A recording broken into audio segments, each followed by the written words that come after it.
Today, I have a couple ottomans that we're going to repair. If we tilt it up and you look at the bottom, you can see the problem here. The legs have turned in on the bottom.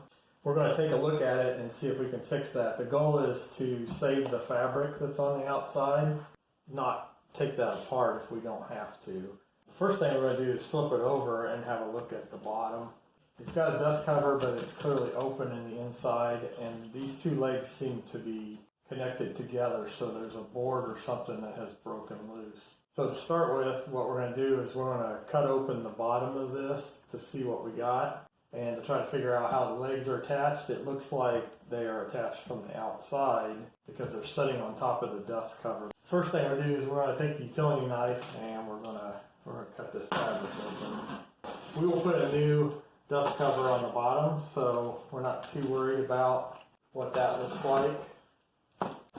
And if we look inside, we can kind of see that it's just got some thin plywood on the sides, a little thicker on the top. There are a block that's been glued in here that has broken loose on this. So first thing we got to do is get these legs off and then take the rest of the dust cover off.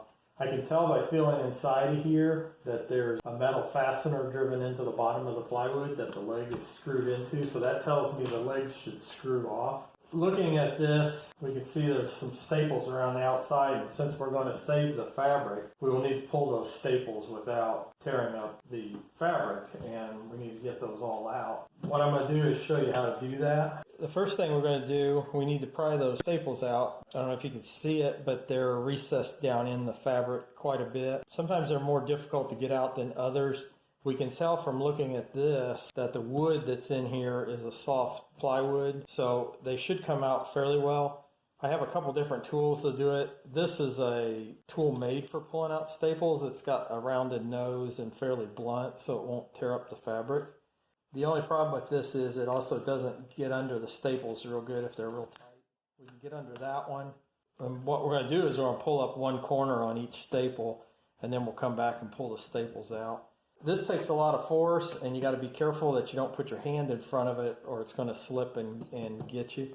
Another way to do this, if you have one, is to use a regulator that's pointed.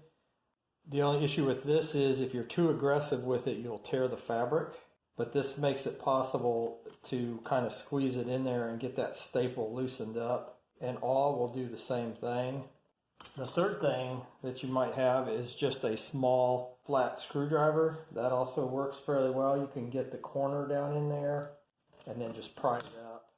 What I'm going to do is go around this whole unit and loosen these up. And again, you got to be careful that you don't get your hand in front of it, because even the screwdriver or the regulator will slip and poke you in the hand. Once I get the staples pulled up like these are, the next thing I'll use is a set of diagonal electric wire cutters. What you need to do is find a set that fits your hand. They come in a lot of different sizes. These are comfortable for me. But we're not going to cut them off. All we're going to do is use them as a way to grab the staple and just roll it over and pull the staple out. And they work very well for that. Much easier than using a set of needle nose pliers. Alright, so I've gone all the way around and pulled all the staples out, and so that dust cover comes right off, and we'll throw that aside. And so if we look at this, we've got a whole series of staples to pull out. It's kind of the same process. Go around here and just, push down on it and work this screwdriver in there a little bit at a time so you don't damage the fabric. This is real soft plywood, so the staples will pull out of it pretty easily, but if you have like an old chair or something that's made out of hardwood, the staples are very hard to get out of it, and you may actually end up just breaking them off if you're trying to save the fabric. A lot of times, if you're not trying to save the fabric, you will simply use the diagonal cutters to pull the fabric loose and get whatever staples you can, and generally you'll leave the old staples in there if they're in there too tight. Alright, so I've gone all the way around and loosened up all the staples all the way around. So the next step, we're going to use the pliers again, the diagonal cutters, and we're going to grab the staple where it's in the plywood. We're just going to kind of roll it out of there. And if you roll them to the side, they'll just come right out. So you got to look down in there. You can kind of pull the fabric back, see if you missed any. Just do not run your fingers across here because there's staples that have broken off that are sticking up that you don't want to run your hand across. So we're going to loosen the fabric up around the edges. Now, we don't want to take the fabric off unless we have to. So we're going to kind of look at it as we go, kind of determine if we have to do that. But initially, we're just going to roll this fabric back a little bit so it's out of our way so we can work. We kind of know from looking inside of this that it has this thin plywood on the sides and little support boards. And this foam that's on here is glued to that plywood. And since we're not going to redo all the foam and the fabric, we're going to just kind of try to leave those in place as much as possible. So the next step is to get these boards off of here. And fortunately, they are fairly loose. And if we look at the back of this, we can see those threaded inserts that the legs screwed into. And what we're going to do is we're going to salvage those so that we can reuse them because we can break that plywood off of there. But the first step is we're going to go around and see if we can take this apart. Again, be careful. There's lots of nails in it. Now we have to decide how we're going to kind of put it back together. Are we going to try to reuse these or are we going to put something else inside of here?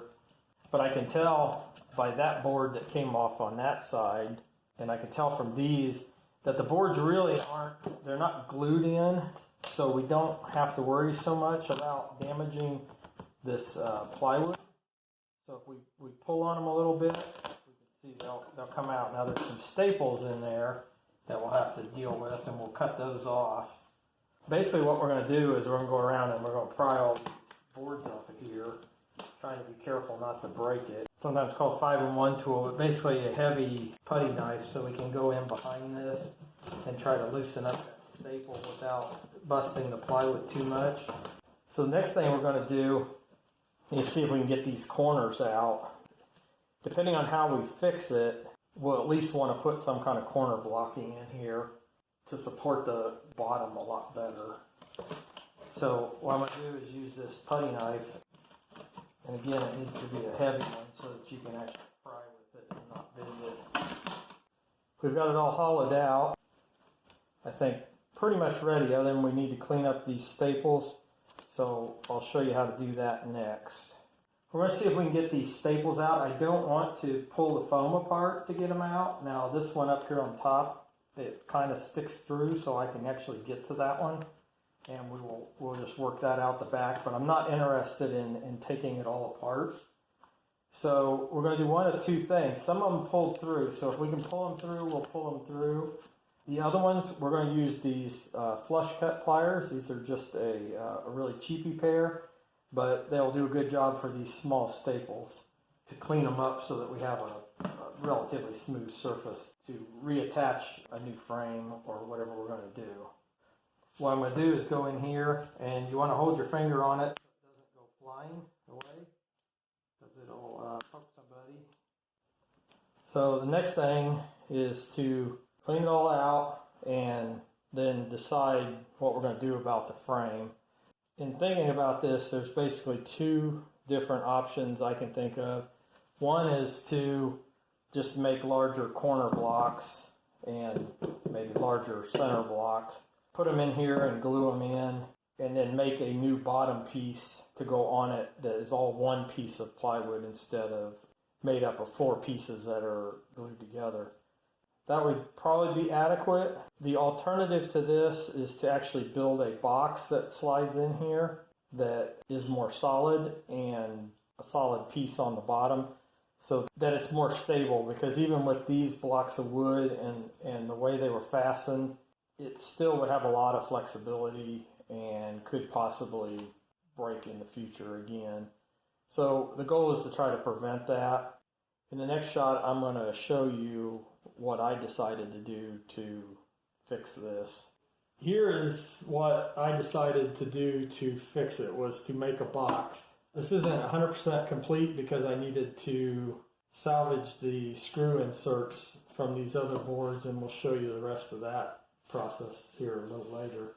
This is a bit overkill, especially with it being MDF. It's the weight of it and that type of thing is a little heavy, but it was all scrap material that I had, and since this is just being done as a favor for somebody, I kind of used what I had that would give me the best results. This is the bottom of the ottoman. I cut it open in here so that you could access the inside, and I can also attach it to the top without gluing it. And the reason for that being, if somebody wants to undo this later and change it or reupholster it and go a different direction with it, they can take this all apart and they can basically do the same thing I'm doing and rebuild it in a different way. Probably if I was reupholstering it, I would probably have made the sides out of 1/4 inch plywood with reinforcement in the corners and that type of thing. But again, I used what I had. This is all glued and nailed together with a pneumatic nailer.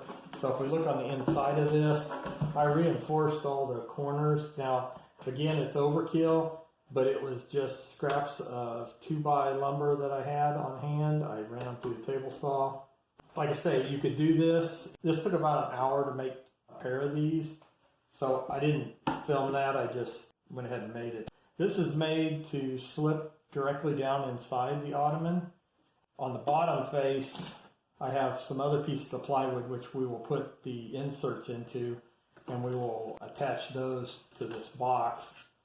By doing that, that gives us a little bit easier surface to staple into than the MDF. The MDF will take the staples fine and that kind of thing.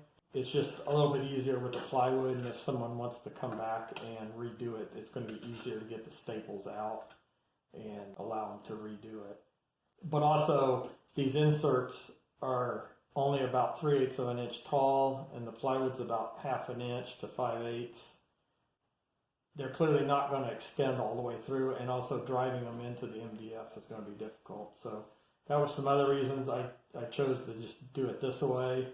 I did cut the bottom out so somebody can get to the inside where the button's attached, and like I said earlier. From here, the next thing to do is finish prepping this box to salvage these inserts out of here and then reinstall them into the new strips of plywood, and then we'll reattach that to this box. We need to get these inserts out, and they're basically hammered in. There's a couple ways you could get them out. You could try prying them up, and this one might have enough gap you could actually get it. The way I took them out, I had a vise here.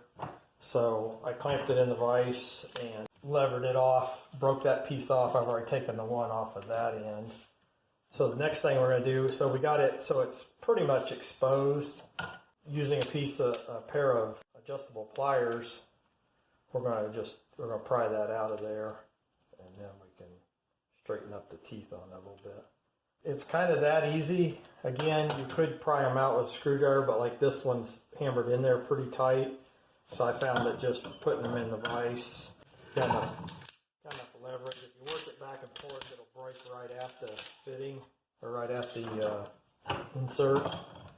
And so this one, we're going to turn it around and catch it with the edge of the vise. And we're going to use the pliers to get a little more leverage on it to break the wood loose. Kind of like that. And then since it's plywood, it wants to flake apart. And you're not going to clamp down on it real hard. You just clamp down on it a little bit, just enough to hold it while you pull the plywood off of it. Here I have laid out the pieces of plywood that I made to go on the bottom of it to hold the thread inserts that we took out of the other boards. So very much the similar way to as they were done in the other one. We're just going to put these into these boards. Ignore the extra holes. I inadvertently drilled holes in the ends of all of them instead of just in one end. So the next step is to pound these into the back side of these boards. Basically what I did was measure the size of this sleeve on here and drilled the holes to that size. And since this is plywood, they'll go into it pretty easy. So we're just going to use the box And so what we want to do is put one in each of the boards on one side. One thing you can tell by looking at this is that it sets up above the surface of it, and we want to glue these boards onto this box so that they're firm on there, so the legs are well supported. But you can see it's going to wobble on there. So the next thing that we have to do is to drill some recesses in this face of this right below that to receive that, so that they'll set flush so that we can clamp them up and glue it on there. So the next step is to lay out some corner lines, and I know when I made these other pieces, these were 3 inches wide, which is a little bit wider than the old boards, and it was in the center, so 1.5 inches in from each side is far enough in for the leg to sit on it. So what I'm going to do is use a combination square, and we're just going to draw some lines on here to determine where those bolts will line up. So 1.5 inches in from each side, we'll just draw a line here on each side. You can see now we have some crosshatch marks. The next thing to do is to drill a slight recess in that. And in this case, the best thing to use, I'm going to use a Forstner bit. I believe this one's a 39 millimeter. That's just what I have. So that's what I'm using. We just need something larger than the size of that. And we're just going to drill in just a little bit. We don't need to go very far, about like that. Next step, once we got all those holes drilled, we can kind of lay them on there and see if they'll lay flat on each of the points, and I went ahead and did that. The next thing then is to attach these pieces of plywood on here, and we're going to just use some wood glue for that, and we're going to use a 1-inch brad nail to hold them on so that I don't have to clamp them. So the first step is to apply your glue, and we'll use a brush to spread that out. We're going to try to get it out towards the edge so that this is bonded real good to the box, because this is what's holding the legs on. So we want it to be fairly secure. That way the legs won't break off again. Going to line them up with the edge of the box. And there we have it. We need to wipe up the glue with a paper towel and clean out our glue brush and let that set for a little while until the glue sets up. Then we'll be ready to move on. We've attached the leg blocks to the top of the bottom side of the box. Now it's time to put the box inside this outer shell and attach it to the top. Off camera, I went ahead and I drilled some holes for the screws clearance, and I made sure to make them clearance holes so they were plenty wide so the screw will drop right in. Drill them at a little bit of an angle so that I could get them in there easier. So the next thing we're going to do is to put our screws in. And you want to be careful that you use screws that are short enough that they're not going to come through the top, of course. So that attaches the top, and kind of feel around the edge and make sure it didn't go through. They shouldn't have been able to go through. The next thing to do is to finish it up by bringing the fabric back over the top and putting a new dust cover on, and then installing the legs. Ready to attach the fabric onto here. We're not going to do anything else special. This is kind of how they had it originally, so we're going to leave it that way. The first step we're going to do is to roll the fabric back around the box. We want to kind of look at the fabric, make sure it didn't slide down or something, and so you can kind of push it up, make sure that it's all towards the bottom and that kind of thing. The unfortunate things with this being reapplied to this is that the fabric's fairly short. Normally your fabric would be about 1.5 inches longer than what you need, and you would either trim it off or just leave it. In this case it's a little short, so it makes it a little harder when it comes time to attach it. What I'm going to use today is a pneumatic stapler with 1/2-inch staples.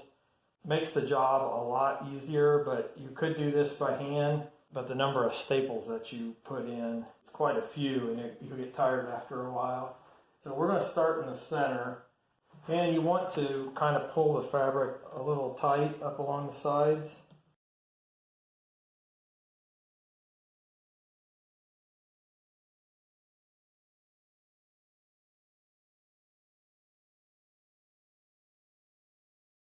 Now we're getting close to the corner, so now we have to decide how we're going to do the corners. The corners are kind of bulky, and we got to fit the leg in there also. We want to keep them back far enough that we can get that leg on there. So we may have to trim them a little bit so the leg will sit flat. We're going to staple the cording down first in the middle, and then we'll bring the side over top of it, kind of like that. And then we'll bring the other side in and staple it down. So one staple in the middle there, and then we're going to continue coming across here and try to avoid having a big pucker that shows in the side here. We're going to take a pair of scissors and we're going to trim that up just a little bit, and this one, so they set a little bit flatter. The next step is going to be to put the dust cover on here. We've already screwed it down to the box. We've attached the fabric, so now it's all one piece. Just check it out, make sure you don't have any mistakes where you may need to pull out some staples or re-staple it, that kind of thing. So the next thing is to measure for the fabric. So we're going to measure across from where we want it to be, in this case 16 inches. And I'm going to add just 2 inches. Normally you'd add about 3, but in this case we don't need the extra material. So somewhere around 18 inches. And I've gone ahead and cut the piece of dust cover to go on here. You can get this at a fabric store, that kind of thing. We're going to basically do the same process we did with the bottom. We're going to go across, we're going to staple one side on, and then we'll go do the opposite side, and then we'll do the other 2 sides.